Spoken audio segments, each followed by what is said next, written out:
Hello, my beautiful friends. My name is Kim, and I hope you are having a fabulous day today. And if you are interested in true crime like I am, I hope you would consider hitting that subscribe button. But either way, thanks for being here. It means a lot. Today's case involves the accidental murder of a man.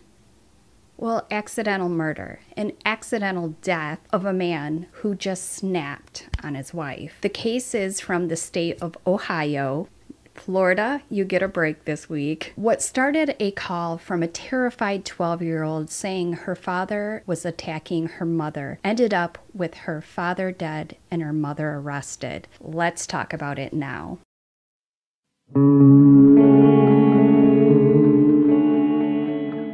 On October 4th, 2015, the first victim in this case, Angela Luke.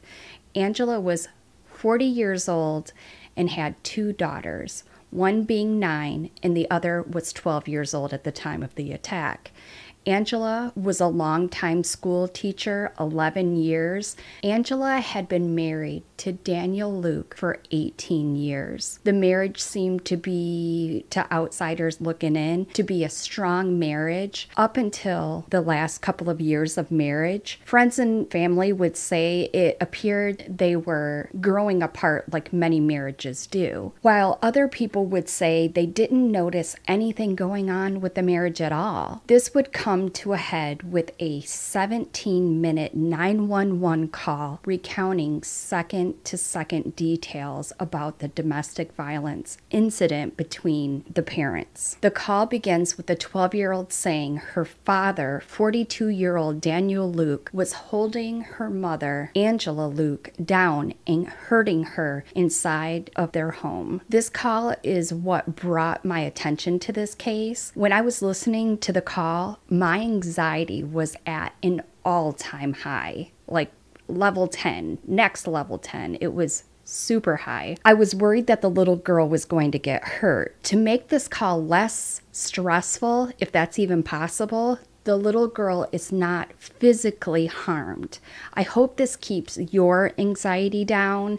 It's a horrific trigger warning. I'm just going to let you know. Here is part of the call. 911, where's your emergency? My dad's being really mean to my mommy. What's he doing? He's hitting my mom and he's hitting her to the ground. How old are you? 12. So he's physically hurting your mom?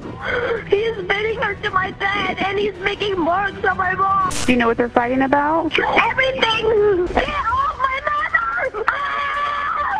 Who's at the house with you guys? Just my sister, my dad, and my mom. My dad's hitting my mom. I need help. Okay, they're coming. Okay, how old's your sister? 9. Do you know if anybody's been drinking? My dad has. They're fighting really bad. The daughter says on the call that they had been fighting for a while, but he hasn't taken it this far. I have so many questions about that.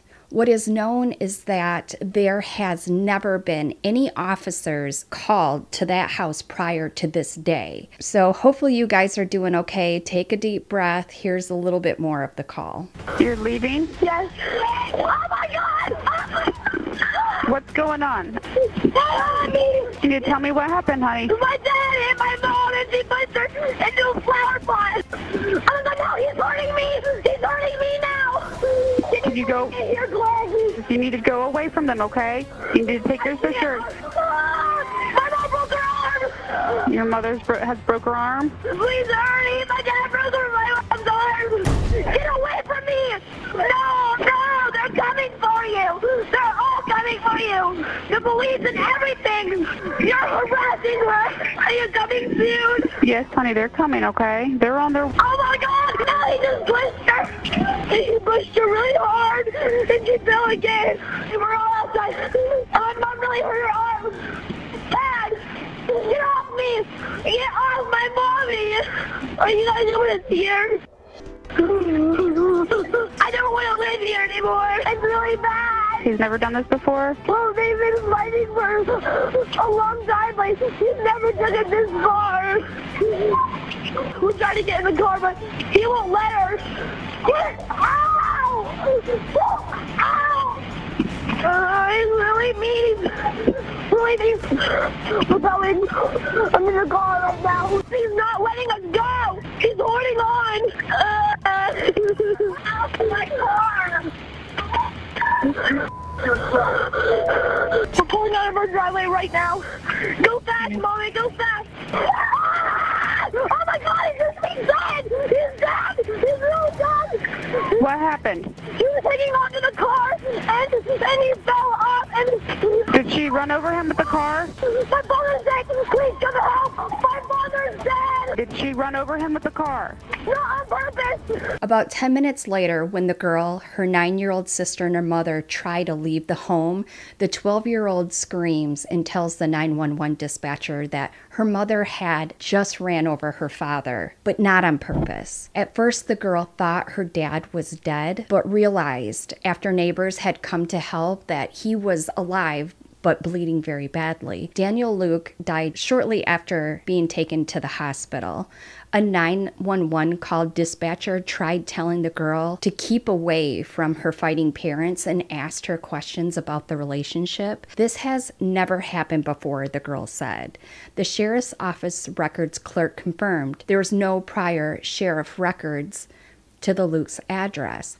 The dispatcher asked again whether her father had ever been violent before. The girl responds saying they've been fighting for a long time, but never took it this far. She also said her father had been drinking, so that, of course, plays a huge part in it. The girl announced 3 times that they were attempting to leave the house, but then were stopped each time.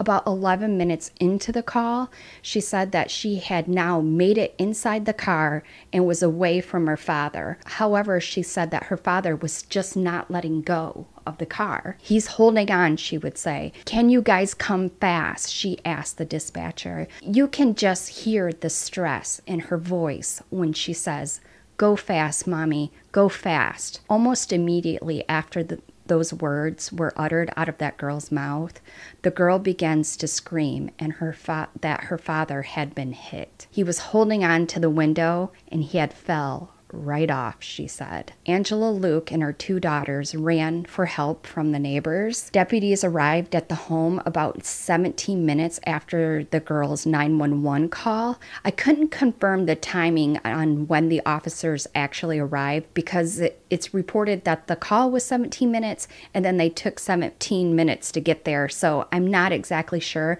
but it seems like 34 minutes from when she called seems to be a bit much, but I'm not sure on the exact timing. Evidence detectives collected from their home reveals some insight to what led to the fatal death of Daniel. Sheriff's office detectives combed Luke's home for evidence after the fatal encounter between the couple. Detectives removed a piece of a bed sheet that contained suspected blood from the Luke's master bedroom, a suspected blood piece of a bed sheet in one of their child's bedrooms, and 2 cell phones from the master bedroom's nightstand, and other evidence that they collected from the 2014 BMW that Angela Luke was driving. The car was impounded for a collection of physical evidence as well. The domestic dispute reportedly started at 8 p.m. Sunday and continued until 9:10 p.m. When detectives interviewed Angela Luke, she reportedly confirmed that she had an altercation with her husband and was attempting to leave the home with her child, but he wasn't letting them leave. She said her husband was holding on to the car while she was driving away. She then heard a thump and then got out of her vehicle, clearly stopped it, got out of her vehicle, and her husband was lying on the ground, bleeding from his head. Angela Luke was arrested hours later and taken to the Fairfield County Jail around 3 a.m. that Monday. 3rd-degree felony charges of aggravated vehicular homicide and reckless homicide were filed against her hours later. Angela Luke pled not guilty to the charges Monday afternoon in the Fairfield County Municipal Court and was released on a $25,000 unsecured appearance bond. Before Luke's release from jail custody, she was required to provide photographs, fingerprints, and a DNA sample for the sheriff's office. Angela Luke is a second grade teacher at Tussing Elementary School, where she had taught for the last 11 years. David Ball, Public Relations Director of Pickerington Schools, said Angela Luke has been placed on an unpaid suspension as a result of the charges, which Ball said that's the district's standard procedure. Angela's world is turned upside down, both personally and professionally. Angela Luke's brother-in-law and Daniel's brother would say there had been discord in the marriage. But for his brother to do the things recounted in that horrible 911 call Sunday night, he must have just snapped. Dan was not a man quick to anger. Angela Luke told Fairfield County Sheriff's detectives that her husband held her down and beat her at their home. Angela Luke won't face a criminal charge in the death of her husband, Daniel. Fairfield County Prosecutor Greg Marks announced on that Friday following this incident that they will not take this case to grand jury. Tonight on That Teacher accused of running over her husband, the Fairfield County prosecutor now says he will not be presenting Angela Luke's case to a grand jury. NBC4's Dan Perlman is in the newsroom. And Dan, what did the prosecutor say about his decision in this case? Well, Dwayne, word tonight from Fairfield County Prosecutor Greg Marks is that the evidence is not there to prove Angela Luke is guilty beyond a reasonable doubt, so a grand jury will not be hearing this case. You may remember back in October, Angela Luke, a Pickerington local schools teacher, was involved in a domestic dispute with her husband, Daniel Luke. As it unfolded, Angela tried driving away from the couple's Fairfield County home, in turn running over her husband, and he died. The couple's daughter actually called 911 in the case to report Daniel hurting Angela. This is a story which gained national attention, with a lot of people rallying behind Angela as a suspected victim of domestic abuse. But they could take it if they find new evidence, which they haven't. The 911 call was a huge factor in this case. She has been fully reinstated as a result of the charges being dropped. Charges dropped and suspension lifted. Tussing Elementary School teacher Angela Luke has now been reinstated by the Pickerington local school district. Now, this all began out of a violent domestic dispute at Luke's home in Fairfield County Sunday night. Luke is accused of running over her husband, Daniel, while trying to get away from him. Last night, NBC4 was the first to report that the district had reversed its decision not to pay her while she was on mandatory suspension. Then, just a few hours later, the homicide charges were dropped. NBC. Cabot, for the very first time, we are hearing from a student in Miss Luke's second grade class right here at Tussing Elementary, as well as her parent, and both say they can't wait for their teacher to return to this school. I really missed her a lot, and I wish if she comes back soon. 7-year-old Haley tells me her whole class is missing Miss Luke. Her mother, Brittany Beyer, says she felt Angela Luke should have never been charged. They reinstated her, but then they gave her some time off. They said she probably, like anybody who lost a husband, needs some time to grieve, to be home with her children. So they gave her that time that she needed. I think most of us can agree that this was a good call to drop the charges. I'm amazed at how fast they brought charges against her without any kind of investigation. One victim's advocate asks why this victim, who was fleeing her attacker and acting in self-defense, is even charged. One of the things that it does tell victims that if you escape and something, are trying to escape and are even trying to defend yourself in any way, it could be that you end up being the one being charged. I mean, that's sort of the message that it sends. My dad's hurting my mom. He's pinning her to the ground. He's making marks on my mom. All direct quotes from a tragic 911 call. The 12-year-old also tells the dispatcher her father has been drinking before falling off and getting run over by the family's getaway car. Angela Luke faces a max of 3 years in prison for each felony she now faces. Which I think, to me, would have a chilling effect on who you're going to reach out for help. And yet, reaching out for that help could very well save your life and the life of your children. Statistics show 4 in 5 women are somewhat or extremely afraid to call police about domestic violence. That's according to the National Domestic Violence Hotline. Her admission of guilt, I'm sure, made it reasonable for them to charge her. But with the investigation and listening to that 911 call, they would have known that her trying to get away was not an effort to run him over. The time and resources that went in to charge her kind of pisses me off, if I'm being completely honest. This case hit home for me, myself growing up in a home of domestic violence.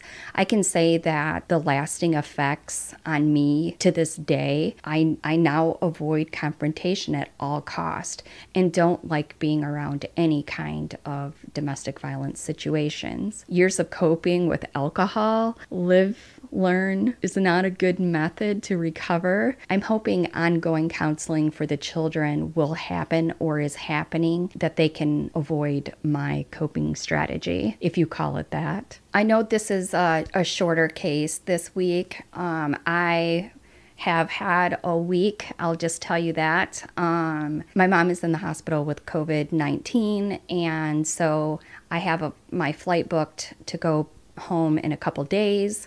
I got my second COVID shot that I've been putting off for months because I knew that, you know, it can make you sick. And so I was really worried about getting my second one. So I just been putting it off. But of course, with everything that's happening around this thing that will not go away, I decided it was a good choice for me to do it. And so then it just knocks you out. And so I haven't gotten sick. I've just been like exhausted. But I think I'm mentally drained with, you know, my mom being in the hospital and stuff. So I'll keep you guys posted, but I'll be in Michigan next week. So if I do a video, then it'll probably be a different surroundings. But anyways, yeah, that's just a little life update for you. Let me know. I think you guys are going to have mixed feelings about this case. I know that this isn't an easy one, especially with somebody that doesn't have a huge history with domestic violence, but it almost makes you wonder if there was something going on behind closed doors, but she was worried about her reputation. You know, if she were to call the police, she didn't want her husband to go to jail. You just don't know if this has happened before, but it just seems so dramatic. You know, you hear this call and you're like, holy crap. But this is expectation and this is reality. I glued these on thinking, oh, they're gonna last, but yeah, 2 days later, this is what we have left. I don't have the energy to deal with it, so it is what it is. Well, if you guys made it to the end, you guys are rock stars and I love you to death. There are more true crime videos in my Captured Killers playlist if you'd like to check them out. But either way, stay safe, my loves, and I'll see you in my next one. Bye.